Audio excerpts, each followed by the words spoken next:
Anderson here with Aortic Hope for this week's Week in Review. Right off the bat, I'm going to say hi to Velda because I know she's already waiting in the waiting room. So that's very exciting. Thank you so much. I love an eager participant. Makes me feel really good inside. All right, so Week in Review. We're going to go over all of the posts that we had for last week, give you guys a chance to comment, put your 2 cents in, and just chat with me, chat amongst yourselves in the chat area. Just remember, chat kindly because these chats live out here forever. Before we get started, though, I'm going to ask you to click that like button, click the subscribe button, click the bell so you're notified every single time we go live. And it's August, so we already have a couple things scheduled this month. Not as much as we normally would do because we're saving that for a big shebang in September. A lot of live events coming up for you during Aortic Disease Awareness Month. Awareness Month. All right, so let's get started. Let's talk about Monday. Monday was Medical Monday from Ani, which is our med student. We have a lot of those, so I can't really remember what year he's in.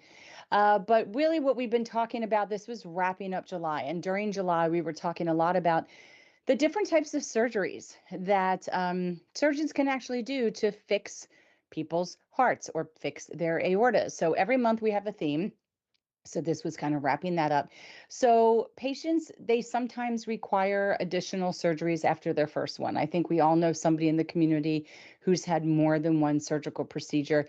And that's just because they have their own unique challenges, right? And um, so it's the luck of the draw, it's the luck of the body, basically, right? And their genetics. Let's take a closer look at what some of these reoperative surgeries look like. And who really needs one and what it really means for patients, because it can be a little scary. And I think it can also be depressing when you find out you might need to have surgical intervention. I'm sure many of you think, why me? I mean, I'm on 10 years and every year I'm holding my breath thinking this is the year, this is the year I'm going to need mine. But I know statistically, if you can get past that 10-year mark, the chances they tend to go down. But don't use that as a litmus, because I know people who have need intervention right at that 10-year mark, sometimes in year 2, sometimes year 15. So it doesn't really matter. Let's just talk about how reoperative surgery is different from your very first surgery. And it is different, okay? So at its core, surgery changes a person's body. It has to do so in order to fix whatever problem needs to be fixed, right? So these changes in your body, they can provide extra challenges that need to be overcome should you require another surgery in the future. I will tell you that I was always told by my mother growing up, and I have Crohn's disease, and she has Crohn's disease, and her mother, and many people on that side of the family do not have surgery. Nobody had surgery. Maybe one cousin, a distant cousin, did. And the reason being is once you have surgery, you're going to need to have many, many more surgeries. In my case, it was because of scar tissue. It causes something called strictures. Well, I ended up being the family member that had to have surgery and ended up having 3 surgeries, well, 4 surgeries thereafter over the years. So, yeah, it changes things. It does make things a little bit more precarious and difficult. And some of the things that it changes is it can alter your anatomy. For instance, when I had my gallbladder surgery done, he couldn't even see the other side of my abdomen by when he was inside and with an endoscopy, um, because there was so much scar tissue. It was like a wall of tissue running down the center line of my abdomen.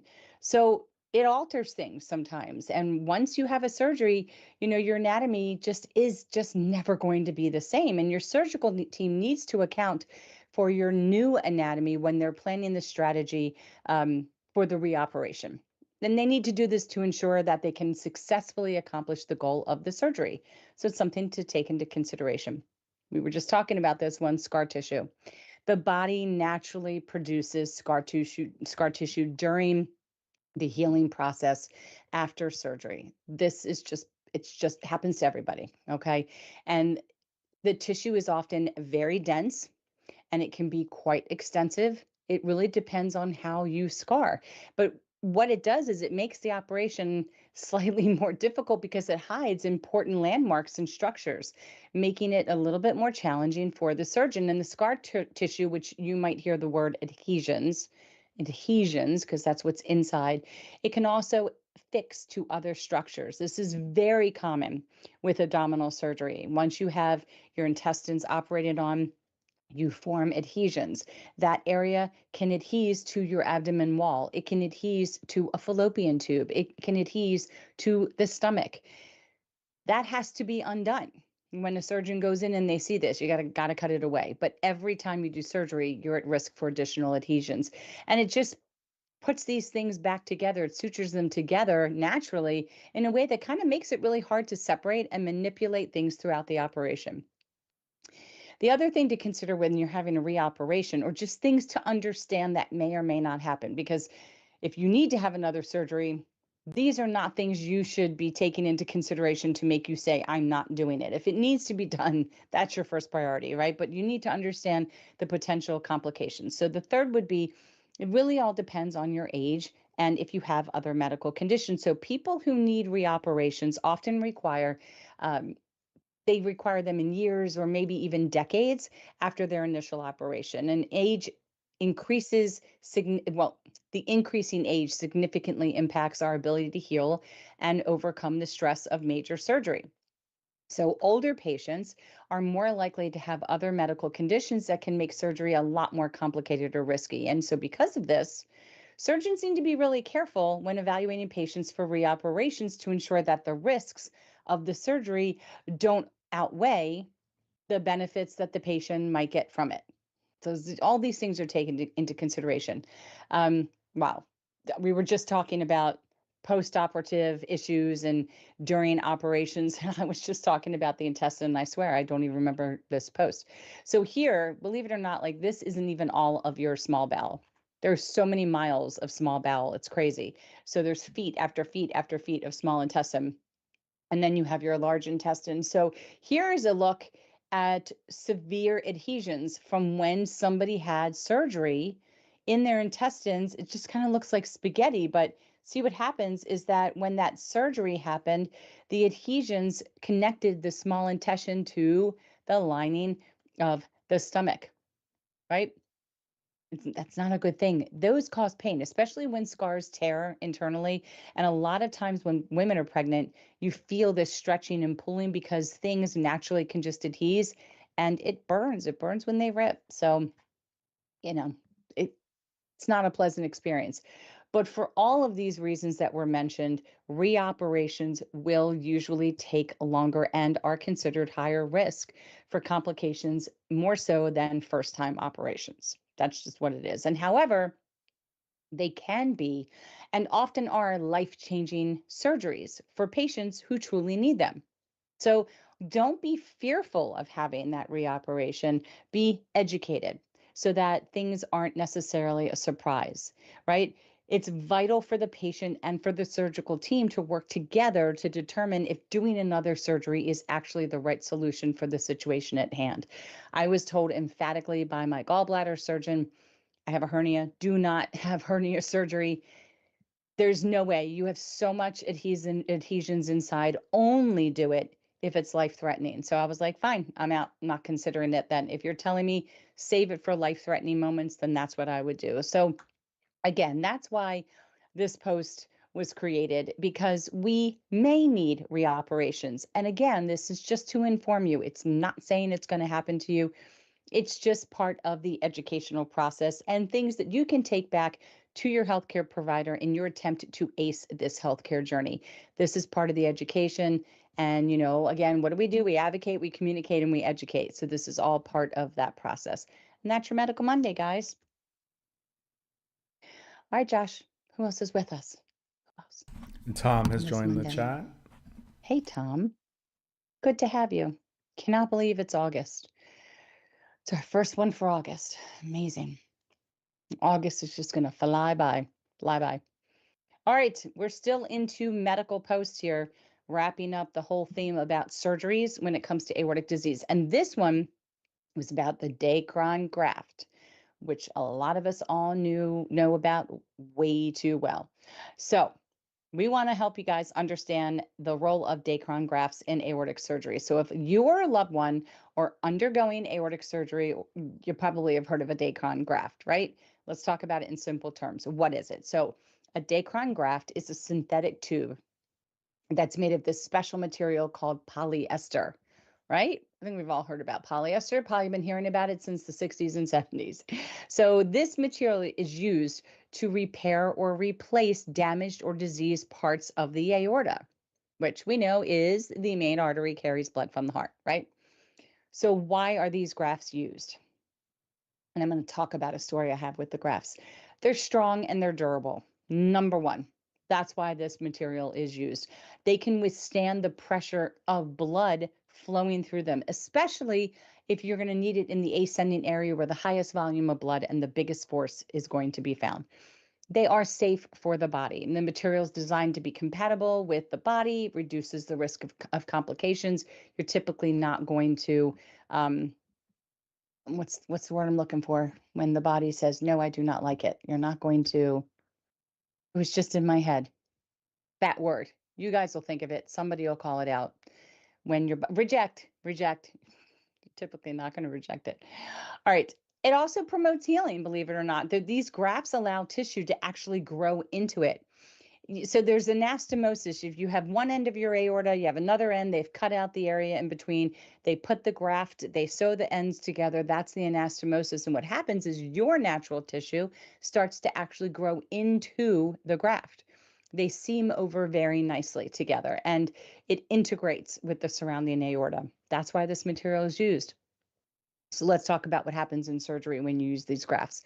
So during aortic surgery, the damaged or diseased part of the aorta is replaced or bypassed with the Dacron graft. And this kind of helps to restore blood flow and obviously prevent further complications. And they're very well tolerated, as we mentioned, by the body and have a low risk of rejection. There's a couple of reasons why. One, it's biocompatibility. It's a synthetic material, which already makes it a material that you're probably not going to reject. It's designed to be compatible with the body's tissue. Um, its inertness. So Dacron is relatively inert, which means it doesn't react with the body's tissue or trigger a strong immune response. And tissue ingrowth. So over time, body's tissue can grow into the graft, promoting integration and reducing the risk of a rejection. So while rejections are rare, they are not impossible. Okay. Complications can occur, such as an infection or graft failure, but they're often related to other factors rather than just a direct rejection of the graft material. So it would be due to something else. And they've been widely used in vascular surgery for decades, and their safety and efficacy, they're very well established. So, in conclusion, Dacron grafts are a common and effective solution when it comes to aortic repairs. If you have questions or concerned about this or your surgery or the grafts, talk to your physician. I am not a physician. I just read the material that the med students find and that we're able to reference online. So, I was in Scotland, which is where Terumo, I don't know if you've heard of them, big maker of grafts, one of their manufacturing plants are located. It was in Glasgow, Glasgow, Glasgow. And we went in, and I guess I can only equate it to Willy Wonka's chocolate factory. It always makes me think of it because it's just a massive factory with all these rooms. And matter of fact, one room we went into was the sewing room, and everybody was in like white hazmat material, covering their heads, covering their booties on their feet, gloves, the whole 9 yards, and people were hand stitching these grafts, hand stitching the grafts.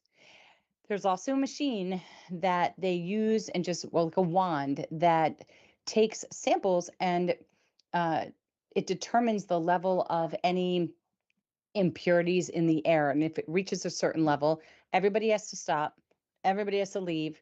They basically use this very bizarre vacuum type material and go all around the entire room and collect all that dust and all that material, making it a more pure environment. And then employees can come back in. Employees do not leave that room very often. It takes a lot of resetting your whole body before you come back in.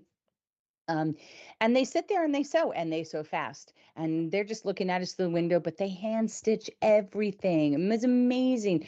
So, especially, I get it if you're hand stitching grafts that include part of the arch or the branches, because they're not everybody has the same millimeter space between the three branches on the arch. Everybody's body is made different. So they custom make these grafts, but I didn't know they just stitched even just a regular simple section for the ascending. They stitch it all. And in even the material, the polyester material, we saw the room where that was being made, and it was just being rolled into these big, huge cylinders, and it was just amazing. I have never witnessed anything like that before. And they were as equally amazed to meet people that probably had their grafts in their body.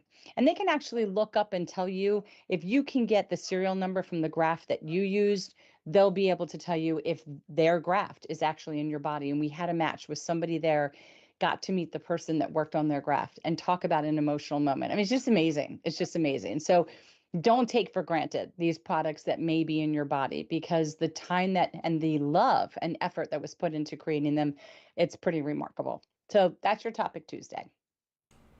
That's Velda my story. says, that is amazing how the Dacron material is compatible with our body.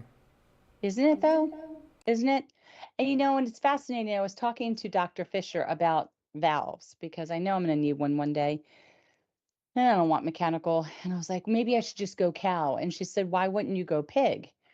And I said, I don't know, because the cow looked thicker when we had Dr. I guess it was Caterino. I can't remember.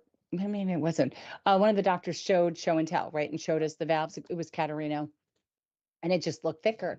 And she said, actually, the pig valve, the porcine valve, is the closest valve to a human valve next to a primate, but they won't sacrifice primates to give us their valves, right? We're already sacrificing pigs for a variety of food source. And they said it's the closest one to the human. So I thought that was just really interesting, and we don't reject that, and we don't have to be on anti-rejection medication. So pretty cool stuff. There's a great Okay. story about the Wonka factory of I stitches, know. and Velda says, wow, hand stitched. Yeah. Hand, yeah, needles and thread and thimbles. Yeah, my glove would have been full of holes, but I would have stuck myself. All right, everybody. Just here to remind you, our registration is open for Beach Blanket Bingo. It's coming up. Take a break from aortic disease, have a little fun, win some prizes. This game is free. It's free. It's in a closed teams platform. Once we get your registration form, and listen, if you've registered and played before, you have to register again. That's the unfortunate part. You're always going to have to re-register. But once we get your registration form, you're going to get the one and only bingo card that you're going to play with. It's going to come to you moments before the game, and you're going to reuse that. So I suggest having like some M&Ms or some pennies or something that you can just use to mark your card and then wipe your card clean and start again with that same handful. There's 10 games, a couple specials, and a lot of fun. So this registration closes on the 6th, 6 p.m. on the 18th, and I don't even remember the day that this is because I didn't put it on this post. So yeah, we'll see it. We'll see it on the event page, but just friendly reminder. And the link to join that and register is in the event section. Okay, our next one was Feel Good Friday. Oh, you know what? We did miss a post in there. We missed a post in there. So it was on our Thursday. That's okay. It's Feel Good Friday, um, beginning of August, right? New month. I love a new month, but I can't believe it's August. But I'm kind of happy because it's been a very, very hot June and July, and extremely wet June and July. But I don't know about you. I always feel like a new month is like a new start, kind of like New Year's Eve, right? And going into New Year's Day. And as Nikki shared with us here, as we step into a new chapter, sometimes it's good just to take a moment to reflect on, what you just finished and what an exciting new month there is to come ahead. Could be you guys are waiting for a long awaited vacation. It could be a new project, time with your family, what have you, just soaking up the sun for the final stretch. Um, we were asking people to tell us what they were looking forward to, and I just had my family reunion this weekend, which is bittersweet because my reunions have been usually upwards of 100, The largest was like 130 people, 140 people. It's because my grandmother had 5 sisters and a brother. So there's a lot of us around. And they all lived in New York, so they all were friends with each other. Like their cousins were their best friends. And then when my generation was born, we were all it was just life. You got together once or twice a year. My mother would see her family before I was born 3, 4 times a year. So this is how I've just been brought up. We have the cousins club. And, as you get older, the conveyor belt of life, you start to realize who's the new matriarch or patriarch of the family. And it just makes you remember who's not there anymore. And it's just so heartbreaking. And then you're like, oh God, like look at all the kids now that are grown and the new babies that will be coming. And you just going through life. It's like- it's sad, but it's happy. And you look at photo albums, you see pictures, and you tell stories. And we eat a lot of food, and then it's over. But it was wonderful. So it's something I've been looking forward to for the last year, and I'm already looking forward to it for next year. So, oh, and I also got to do the Savannah Banana. Do you know who the Savannah Bananas are, Josh? I love the Savannah Bananas. Did you get to that Baltimore game? I did. I went Friday night. Oh, Terry had tickets and I actually won the lotto, but I didn't know anybody who wanted them. I had 5 tickets I could have bought for people. And she won the lotto and she got to go the second night too. It was so much fun. I was beyond overwhelmed. It was like Harlem Globetrotters meets baseball meets Ringling Brothers Circus because so everywhere you look, there was something. So there's the game that means absolutely nothing, but it's just fun to watch. And the little things they're all doing, how they're dancing and the silly things they do out on the field. But then there's the dad bod cheerleaders that are just hysterically funny. Then there's everybody walking through the stands and throwing baseballs and t-shirts. And um, there was the baby race where all these parents came out and put their toddlers down that just learned how to crawl, and then they go to the opposite end and then they race the babies, try to whoever gets there first wins, that kind of thing. And the lots of little contests like that. And um but it was almost way too stimulating for my brain. I thought it was just going to be like I saw on TikTok, a bunch of guys that break out into some really fun dances for me to look at. But no, it was much more than that. And it's a movement. It is for sure a movement. This person who created this young guy is amassing a fortune. They played the firefighters. This is the Banana Ball. This is the tour, and it was great. It was a really good time. So I say everybody should try to go and apply. Do the lotto. You never know if you'll get picked, and it's good to say that you at least went once. I did get my banana shirt, so I'm I now a would say Savannah that banana person. I think it's awesome what they're doing. I do Hmm. agree that it is the Harlem Globetrotter, but I would think it's Harlem Globetrotter meets WWE of baseball. We're talking Okay. like full blown when you're batting, like they do the whole song and dance as you get up to the plate, and it's like, Yes. what is going on? It's so good. It's Yeah. so good. Yeah. Molly has At joined the one. chat. She says, Hey, Molly. hello, banana baseball, Hi. so fun. Banana baseball. Yeah, at one point there was like a massive home run from the Bananas and the firefighters. They all ran out carrying a ladder to the what is it? Um, I can't think of the terminology when they hit the ball, but it goes off too far to the side, so it's called a Foul ball. foul ball. Foul ball line ladder post tall thing, right? So then they run out there and they put their ladder on and they start climbing all the way up it. And I remember sitting there saying, what I don't even know what am I watching? Why are they running out on the field with a ladder? Why did somebody do a backflip to catch a ball in the outfield? What is this craziness? It was just craziness. So It's the best. It's the best. it's the only way I feel The baseball should be pitcher on watched. stilts. The pitcher on stilts that came out. Yes, there was a pitcher on stilts. Yes, that was something. That was something. The Oh, twerking umpire. isn't there a band called no, not All for One? Maybe they were in Towson. They were there singing their some big hit that I didn't know because I'm too old. And they walked right past me down my aisle. They all came down my aisle where I was sitting. Lots of players, everybody signing things, taking pictures, giving roses to people. It was just Like if you watch the game, you might miss the balls that are being thrown to you with the dancers on the side that are doing, you know, some kind of break dancing. And I'm like, I was like, I don't know where to look. My head hurt. I didn't even eat because I didn't know what to do. Very overwhelming, very stressful, but so much fun. Lots of fun. I don't know. Can you hear my puppy losing her mind downstairs? She is Nope, losing it's her quiet. We mind. don't hear it. Very good. Hey guys, listen, it was the end of the month. I'm actually going to ask you to do this, Josh, if you want to have fun with it, if you need a minute. I wanted to pull everybody who has completed the survey so far for the aortic disease month. I was waiting for today. Sorry, I didn't tell you. I'd love to draw a name, and that's the person who's going to win our first prize of this book season. And we're going to do this for a year for the new book. Um, so basically, if you've downloaded or received a hard copy, and they're all starting to come out now, tons of boxes are being sent to doctors' offices. I mean, it's definitely picking up speed. If you've gotten a copy of the aortic disease, the patient guide, which yes, I'm looking, here is one right here.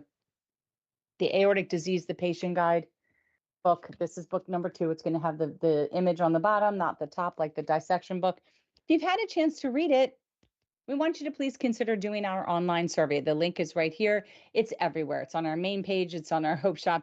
It's everywhere. We include the link to the survey. If you decide that survey is anonymous, but if you decide to put your name and your email, you're going to be entered into our monthly drawing to win a $30 gift certificate to our Hope Shop. So this time you get to pick out whatever it is you want. And there's plenty of fun things on the shop. So um, I know I said I was announcing the winner on the 2nd, and today is the 4th, so I apologize. I changed my mind. I decided to do it here.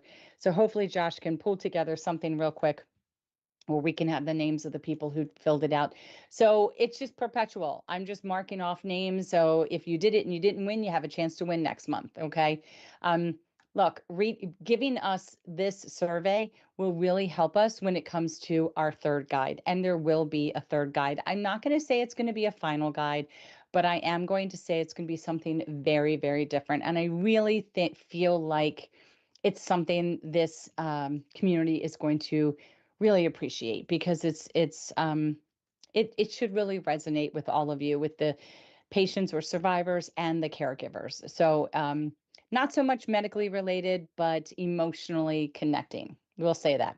So we're getting ready to put together a team to start working on that, and we hope to have that to you next year. In addition, we hope to have this guide to you in Spanish as well. So please do the survey. We will check back with Josh to see if we can announce a name with that afterwards. In the meantime, let's go on and I'm what? ready to roll the You ready to wheel, roll? but I don't know if I can share the wheel while we have this thing going on. So, Yeah. um, Let's see what do you, happens. We'll test it. We'll test it. what, what do I do? Do I have to stop sharing? I think you just watch. I'm watching. We're watching. I don't know what this is going to look like on the Look at that. stream. It's doing it.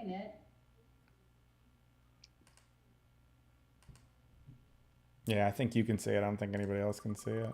Okay, well, I see Barbara, Betsy, Molly, Judy, and Natalie. And it looks like Betsy is our winner. So Josh has Betsy's, because I don't have a last name, Josh has Betsy's email address. He will get that to me and I will get the contest form off to Betsy so she can get that gift certificate. Yay, congratulations. So everybody else who did not win, you have now been entered into the following month. Yay. All right. Okay, I mentioned it briefly before. And we're You got to talking go back about to it. sharing your screen. Oh, I didn't realize I forgot. Okay. Share my screen. Here we go. Nope, did it wrong. Here we go.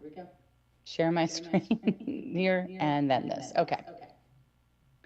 All right. So we want to talk about a senior healthcare journey. Very important. We talk about it every now and then. It's becoming bigger and bigger and bigger. I'm hearing so many people refer back to this and how a senior healthcare journey really is this two-way street for success. So what does it mean when we say you need to ace your healthcare journey? All right, 3 different things. ACE means advocate, communicate, and educate. And let's talk about this. So there's 3 powerful steps. the way to learn how to maximize your time with your physician and really have a successful healthcare journey. And in short, healthcare journeys include everything from calling the receptionist and hoping you have a friendly voice on the other line. It's the ease of access to your physician, whether it's through the portal or leaving a message. It's being able to easily schedule an appointment. It could be how to pay the bill, right? This is all part of the journey outside of the obvious, which is communicating with your physician, having the test be explained to you, the whole 9 yards. So when you advocate, you need to speak up for yourself. You need to keep good records for yourself. You might want to bring a supporter or a loved one or a friend to your appointments. You have to remember advocating means you are in charge. This is your time. You are paying this person to help you. So you are paying them. You are in charge of this moment in this visit. We all have this tendency to put physicians at the top of a pedestal because a lot of us were taught that way to give the respect, just like we did with police and with teachers. But the reality is that these people are just like us. They have physicians too. And the easiest way that they can become successful in helping you be successful as a patient is if they know more about you. They are not mind readers. That's one thing they for sure are not. So the more information you can give them, the better they're set up to be successful, whether it's sharing your issues or sharing your journey with other physicians. So it's a two-way street all around. Communication. You really have to um, be very open with your communication, or as open as you're comfortable, right? You have to find the preferred method. Is it leaving a message in the patient portal? Is it giving a text message to your physician, like I just did to my cardiologist a few minutes ago? Um, and have questions prepared because you don't know the answers, and don't be afraid to ask them. Don't be afraid to write back and say, I have a question about a medication that my GP wants me to take. Is this appropriate? This, again, it's your time. In order for you to be the best that you can be at being a compliant patient, you have to find your voice and the way that it's going to work the best when it comes to communicating with your physician. Don't hesitate to ask for clarity. They may say, I don't want the portal. Shoot me a text. They may say, don't ever email me. Don't ever text me. Put the questions in the portal. My nurse practitioner will answer it. They'll get back to me if it's a hard question. Whatever that relationship is, you need to know the rules of engagement. And if it doesn't work for you, you may want to consider a different physician. I have to have, I have to know that I have access, but I never take advantage of it. It's always for an emergency situation. But I have to know that there's an easier way for me to reach somebody. If I can't reach people, I can't work with them. I know me. I won't be successful. The E for educate. You have to educate your medical team. Again, they're not mind readers. So you want to know your family medical history. That is key critical. And you want to educate your physicians about your family medical history. You want to remind them, you want to update that information all the time. And you want to update them on how you're feeling physically and mentally. Again, they don't know. So you can use the back of a book, which has a journal. You can create your own journal. We send out these aortic hope journals. Use that if you need to, and tell them how you're feeling. And when you take medicine, how long after you do you start to not feel well, or are you feeling great? Um, are you feeling anxious? Uh, don't settle for a life that is less than when it comes to quality. There is no reason that you can't live your very best life with aortic disease. You might need assistance, but in order to be able to do that, you have to ace this journey. And in order to do that, you have to advocate, communicate, and educate. And you will become empowered to make informed decisions and have a much better outcome. This is not a power struggle. It should be a power balance. And when you work together with your physicians, you're creating a balanced and collaborative relationship with your entire healthcare team. It's really as simple as it sounds. There are people who just want to go into the office and be told what to do. They say thank you and they move on. And if that works for you, then you're being successful. You have to do what works for you. But if you're finding that things are less than, then own this relationship and make that change. And that's how you ace your healthcare journey. Okay. I really Anything I need to know appreciate about? this messaging. Thank you. I I do. appreciate that you appreciate it. Well, I get the opportunity of hearing um, other communities have the same trouble, right? Yeah. It's not so Yeah. much, isolated to this community, but one of the most resounding things that I've learned is that your doctors and surgeons who haven't gone through this, they can only tell you what's their job is. They can't really Yeah. help you expect anything coming down the path. Right. And so, in many ways, it's in your best interest to know almost as much or more than your medical professionals. Yeah. And, as Dr. Udeman is on track for saying, every opportunity you have to educate the medical community about your condition, your disease, Hmm. be forthright, be open, help them understand, help them make the changes that are required.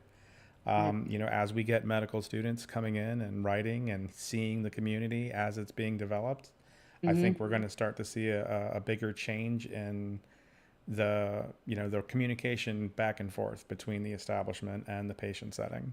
And I A think 100%. nothing but good things can come from that.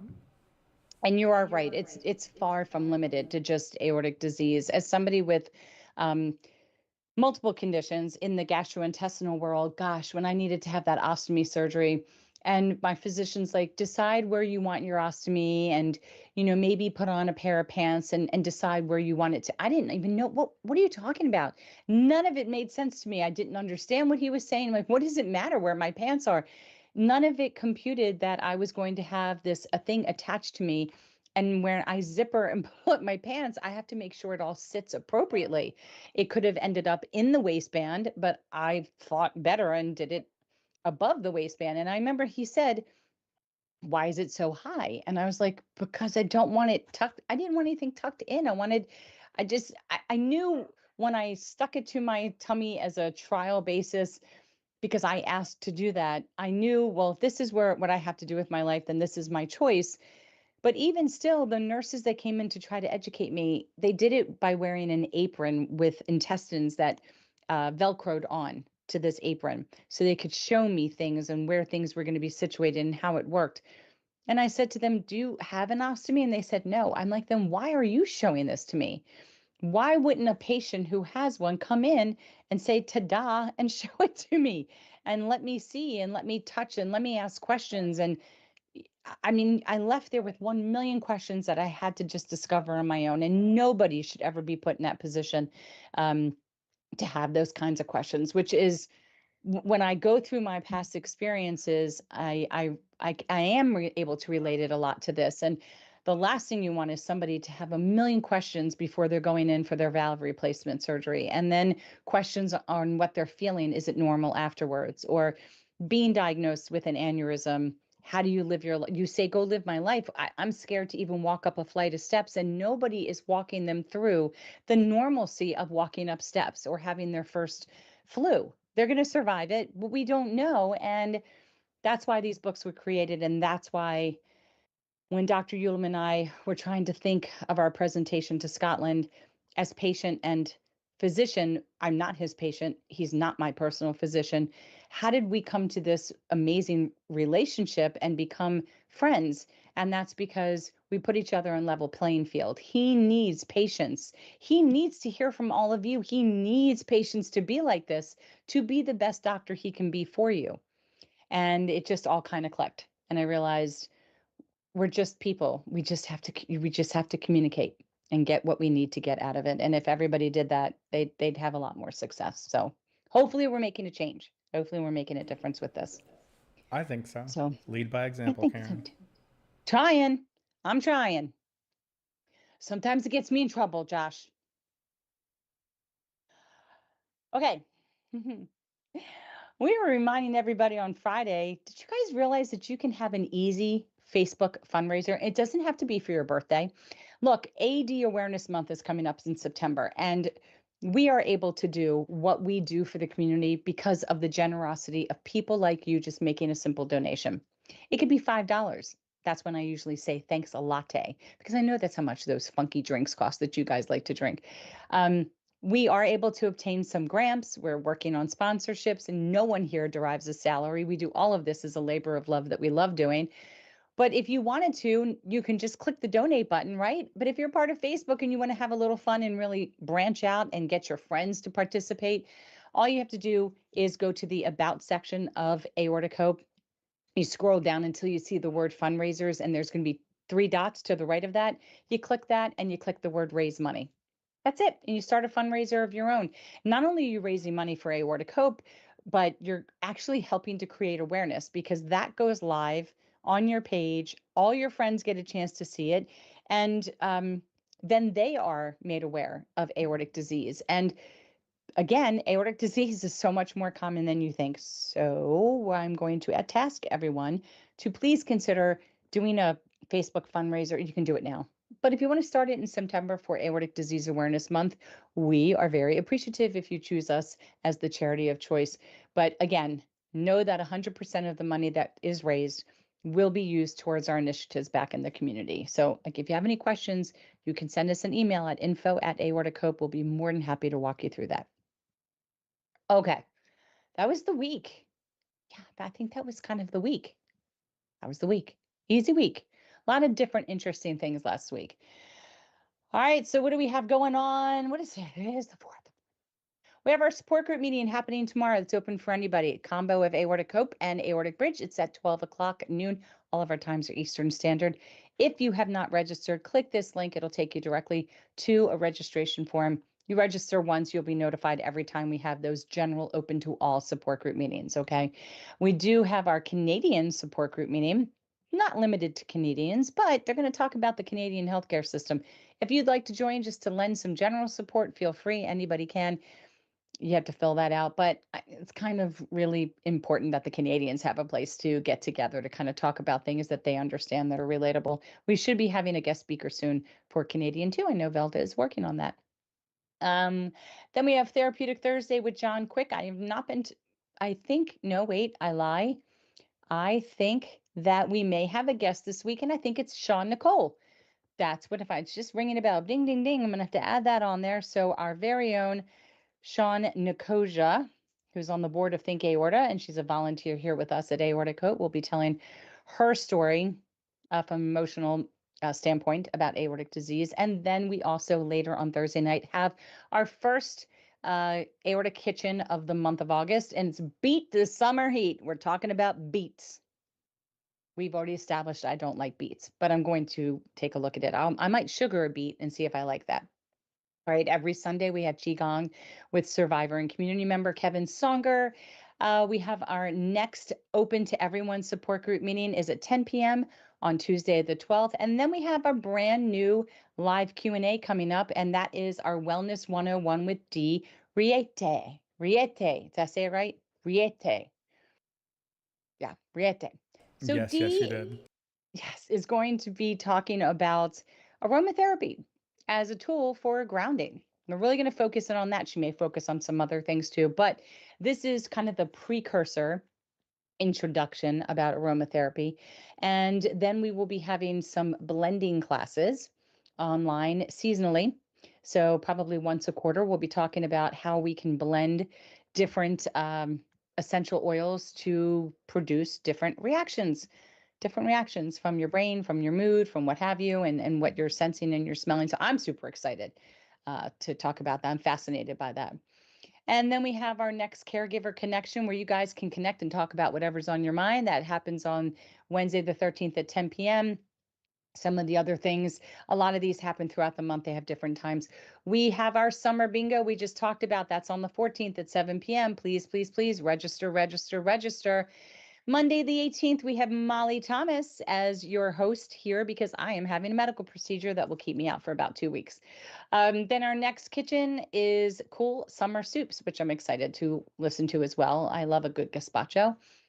Towards the end of the month, the last Monday of the month, we have our WISE meeting. It's Women Inspiring Support and Empowerment with Aortic Disease.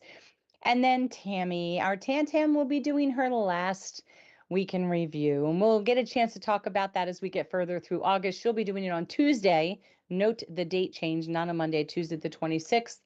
And I think that is, no, we do have another event coming. We do. I haven't put it up yet, but I just had it confirmed. It is on August 17th, August 17th at 10 a.m. 10 a.m.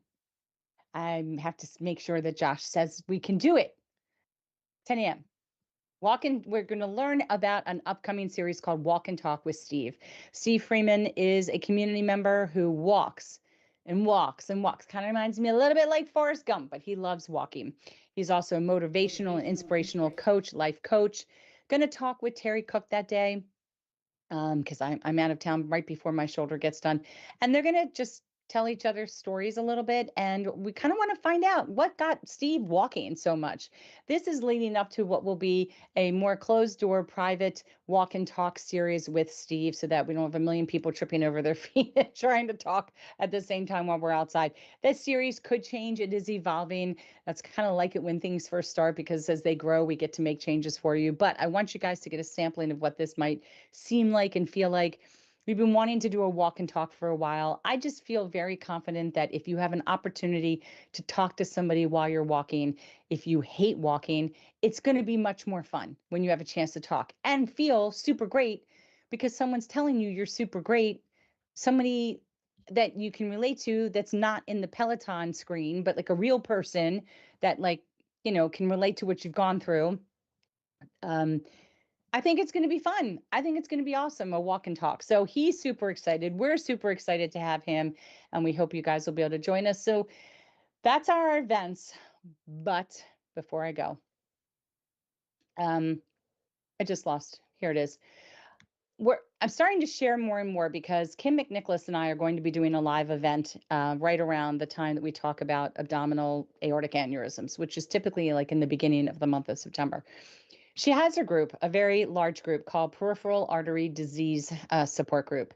So PAD, or peripheral artery disease, can sometimes occur, typically in our community with people that have abdominal aneurysms. And that's because it can compromise the blood flow to your lower extremities, which can sometimes lead to the death of that extremity, or doctors thinking that that's happened when really it might not be happening.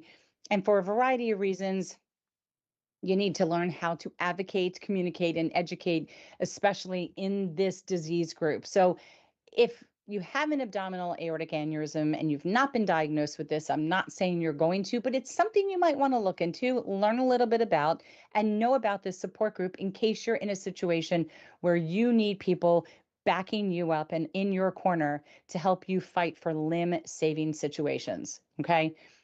100% she is so passionate about saving limbs. This woman is just it's a level of passion that I have never seen before about something that she does not have and has not experienced herself. Ironically, we met because she and her brother have aneurysms and she has aortic disease in her family with an unfortunate passing. So it's just amazing how all these things kind of come full circle. And I can't wait for her to tell her story again and for us to talk about how we've connected. But I wanted you to see this. I wanted you to know about it. I invited all of my friends to her global PAD group today. So a lot of you might be getting invitations thinking, what is this? This is what it is. So 1,000 of you easily got that invite. And this is the Global PAD Association. This is her support group. So I wanted you to see that before we finished at our day today. So yeah, anybody have any other comments? No? Okay, Comments. okay. That's a good question. Well, Molly said she wanted to win. She also says cute glasses. She's asking how Oh, many doctors yeah. have ordered a box. And while she asked that, I went and I saw that the filter wasn't exactly what I wanted it to be. But we're looking Oh, at maybe seven boxes since launch. No, 7 orders with multiple boxes in many of mm-hmm. these orders. Yeah. But Yeah. seven different locations across the U.S. That's just like in From the New first month. York, Pennsylvania, Ohio, a couple places in Pennsylvania, Arkansas, All right. yeah, Yeah, and that's Indiana, only like in a month, which is yeah, incredible. yeah. So we haven't even done the Society for Thoracic Surgeon conference, which is coming up in January in New Orleans. And once we do that, that's usually when things go blam and they just explode. So um, slow and steady right now, and then it's going to go ba-boom, which is very exciting. Yep. Super excited about that. And Molly says, "Love the ACE campaign!" Thank Exclamation! you. Thank Exclamation! you. Exclamation! Thank Exclamation! you. Thank you. I think I should be affiliate. I know a lot of people tend to like my glasses. Terry actually got me these frames as a gift. These are cute. These have like pink, red, and black hearts on them. It's a little gaudy with my dress, but it's what was here in the room. And again, they just boop magnetize right on. So I'm constantly changing my frames all the time. So yeah, fun stuff. All right, everybody. Thank you again so much for joining. Please do me a favor, click like, click subscribe. The bell allows you to not have to remember when we go live, and you'll get notified every time we do. Please share because sharing is caring, and somebody else will learn something that we've shared here today. And that's the beauty of it. We're creating awareness by a click of a button. So thank you all so much. And I hope you guys have a great rest of your week. Take care. Toodles.